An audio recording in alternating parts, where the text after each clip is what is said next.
किसी जमाने में हमारा भारत बहुत अमीर हुआ करता था। कहा जाता है कि भारत में इतना सोना था कि भारत के राजा, प्रजा, मंदिर और महल सोने से खचाखच भरे रहते थे। समय समय पर भारत को लूटने के लिए कई विदेशी लुटेरे भी आए, तो वहीं हमारे कुछ महान राजाओं ने उनको खदेड़कर अपना स्वराज्य कायम किया। पर बदलते समय में भारत में अंग्रेज आ धमके, जिन्होंने भारत में अंग्रेजी साम्राज्य खड़ा करके भारत को फिर से गुलाम बना दिया। इन विदेशियों को भारत से भगाने के लिए कई बहादुर योद्धाओं ने अपना जीवन कुर्बान कर दिया। सैकड़ों शहादतों के बाद आखिरकार उन वीरों ने मां भारती को गुलामी की बेड़ियों से आजाद करवाया। आज के इस वीडियो में हम उन्हीं वीरों के वंशजों की बात करेंगे। उन महान वंशजों को हम देखेंगे जिनके दादा परदादा अपनी अंतिम सांस तक भारत को आजाद करवाने के लिए लड़ते रहे। उम्मीद है मां भारती के सच्चे देशभक्त इस वीडियो को लाइक जरूर करेंगे। चलिए शुरू करते हैं। सरदार भगत सिंह के वंशज। लिख रहा हूं मैं अंजाम जिसका कल आगाज आएगा, मेरे लहू का हर एक कतरा इनकलाब लाएगा। अहिंसा ने मेरे वतन को लंगड़ा कर डाला, आजादी मांगने से नहीं छीनने से मिलती है। ये शब्द थे शहीद आजम भगत सिंह के। भगत सिंह का जन्म सितंबर सन 1907 में गुलाम भारत के लायलपुर जिले के एक क्रांतिकारी सिख जट परिवार में हुआ था। बचपन में ही भगत सिंह ने देश की आजादी के लिए क्रांति के मार्ग को चुन लिया। जब भगत सिंह 12 साल के थे, तब उनके सामने ही अंग्रेजों ने जलियांवाला बाग के मैदान में हजारों निरपराध भारतीयों को गोलियों से भून डाला था। तभी भगत सिंह ने इनकलाब के नारे को बुलंद किया।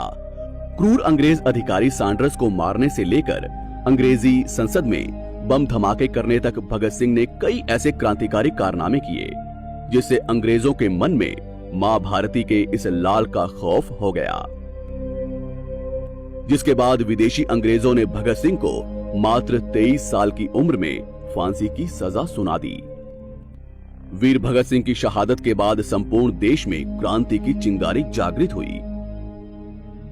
युवाओं के चहेते शहीद भगत सिंह के वंशजों को भारत के बंटवारे के बाद अपना घर बार, जमीन जायदाद छोड़कर पाकिस्तान से भारत आना पड़ा।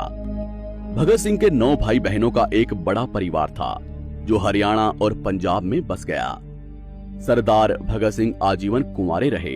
उन्होंने कभी शादी नहीं की, पर उनके भाइयों के वंशज आज भी हरियाणा में ही रहते हैं, जिनमें भगत सिंह के भतीजे सरदार बब्बर सिंह का निधन 2007 में हुआ। आज उनके पुत्र यादवेंद्र सिंह संधू हरियाणा में ही रहते हैं और सरदार भगत सिंह के नाम से कई सेवा संस्थाएं चलाते हैं। वहीं सरदार भगत सिंह जी की बहन प्रकाश कौर का निधन 2014 में हुआ। नेताजी सुभाष चंद्र बोस के वंशज। तुम मुझे खून दो, मैं तुम्हें आजादी दूंगा जैसे नारे को बुलंद करने वाले भारत के महान क्रांतिकारी नेताजी सुभाष चंद्र बोस का जन्म जनवरी सन 1897 को उड़ीसा में हुआ था। नेताजी एक कट्टर, कड़क और जनप्रिय नेता थे। साल 1919 में नेताजी का गुलाम भारत में कलेक्टर के पद पर चयन हुआ, पर उन्होंने ये कहकर कलेक्टर की नौकरी को लात मार दी कि अंग्रेजों का तंत्र भारत को लूटने के लिए बनाया गया है, मैं इसका हिस्सा नहीं बनूंगा। जिसके बाद नेताजी को 2 बार कांग्रेस का अध्यक्ष बनाया गया, पर नेताजी को गांधी जी की अहिंसा की बातें ठीक नहीं लगती थी और दूसरी तरफ भगत सिंह की फांसी रुकवाने के लिए कांग्रेस के नरम रुख के कारण नेताजी का कांग्रेस से मोह भंग हो गया। जिसके बाद उन्होंने आजादी के लिए अपना अलग रास्ता चुना और कहा कि शांति और अहिंसा से हुकूमतें कायम नहीं की जाती। नेताजी अंग्रेजों को चकमा देकर अफगानिस्तान होते हुए रूस और फिर जर्मनी जा पहुंचे, जहां उन्होंने विश्व के कई कद्दावर नेताओं से भारत की आजादी की लड़ाई में सहायता मांगी। जर्मनी में ही नेताजी ने एक ईसाई लड़की एमिली शेंकल से शादी कर ली। यहां से ही नेताजी समुद्र के रास्ते जापान, इंडोनेशिया और फिर सिंगापुर पहुंच गए। जहां नेताजी ने अंग्रेजों से लड़ने के लिए अपनी आजाद हिंद सेना का निर्माण किया और जय हिंद और दिल्ली चलो जैसे नारों की ललकार लगाई। इस सेना को लेकर नेताजी ने भारत के अंग्रेजी साम्राज्य पर धावा बोल दिया और अंडमान द्वीप समूह को जीत लिया। इस समय तक जापान ने नेताजी को हर तरह की मदद दी, पर द्वितीय विश्व युद्ध में जापान की हार के बाद नेताजी एक बार फिर नए साथी और मजबूत सेना निर्माण के लिए रूस निकल गए, जहां रास्ते में ही उनका विमान दुर्घटना में स्वर्गवास हो गया। आज नेताजी के वंशज बंगाल और जर्मनी में रहते हैं। नेताजी के बड़े भाई शरत चंद्र बोस के पोते चंद्र कुमार बोस आज बंगाल में ही रहते हैं और भारतीय जनता पार्टी के नेता हैं। वहीं नेताजी की ईसाई पत्नी एमिली से उनको अनीता नाम की एक लड़की हुई, जो वर्तमान में जर्मनी में ही रहती है। सरदार वल्लभ भाई पटेल के वंशज। आज का जो भारत हम देखते हैं वो सरदार पटेल के बिना कुछ ऐसा होता। सरदार पटेल का जन्म अक्टूबर सन 1875 में गुजरात के नायाड़ गांव में हुआ था। सरदार पटेल भारत की जनता के सबसे चहेते नेता थे, साथ ही एक दमदार वकील भी थे। पटेल साहब का शुरुआती जीवन भारत की आजादी के संघर्षों में बीता। आजादी के बाद पटेल साहब आजाद भारत के पहले गृह मंत्री और उप प्रधानमंत्री बनाए गए। इस पद को पाने के बाद पटेल ने सबसे पहले गुजरात के सोमनाथ मंदिर को शुद्ध करवाकर उसका पुनः निर्माण करवाया। बाद में सरदार पटेल ने भारत की बिखरी हुई रियासतों को एक करके आज के विशाल अखंड भारत का निर्माण किया। साल 1950 में पटेल साहब का दिल का दौरा पड़ने से स्वर्गवास हो गया। सरदार पटेल के एक बेटा डाया भाई पटेल और एक बेटी मणिबेन पटेल थी। मणिबेन पटेल आजीवन कुमारी रही और भक्ति में जीवन बिताया, जबकि डाया भाई पटेल राजनीति से जुड़ गए, पर समय के साथ उन्होंने राजनीति त्याग कर मुंबई की एक बीमा कंपनी में नौकरी करना शुरू कर दिया। साल 1975 में डाया भाई का निधन हो गया। डाया भाई ने 2 शादियां की, जिससे उनके 2 बेटे हुए, विपिन और गौतम भाई पटेल।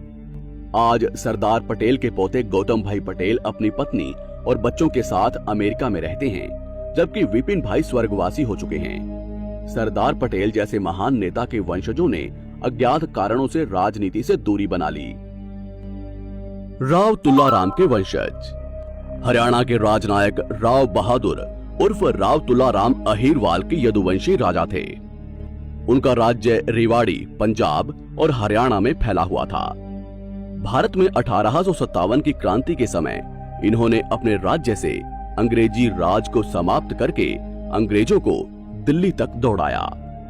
इन्होंने कभी अंग्रेजों की अधीनता स्वीकार नहीं की तथा अपने ही जीवन में अंत तक अंग्रेजों से लड़ाइयां लड़ते रहे। अंग्रेजों को भारत से खदेड़ने के लिए राव साहब रूस से सहायता लेने निकल गए थे, पर रास्ते में ही काबुल में वीर गति पा गए। आज राव साहब के वंशज रामपुरा रेवाड़ी में रहते हैं, जिनमें राव इंद्रजीत सिंह और उनके 2 भाई राव तुलाराम के वंशज हैं। राव इंद्रजीत सिंह केंद्र की मोदी सरकार के मंत्री हैं और जबरदस्त निशानेबाज हैं। वहीं अगर बात करें बापू के वंशजों के बारे में, तो बापू के 4 बेटे थे। उनसे उनको 13 पोते पोतियां हुए, जो दुनिया के 6 अलग अलग देशों में रहते हैं और बेहद अच्छे पदों पर नौकरियां कर रहे हैं।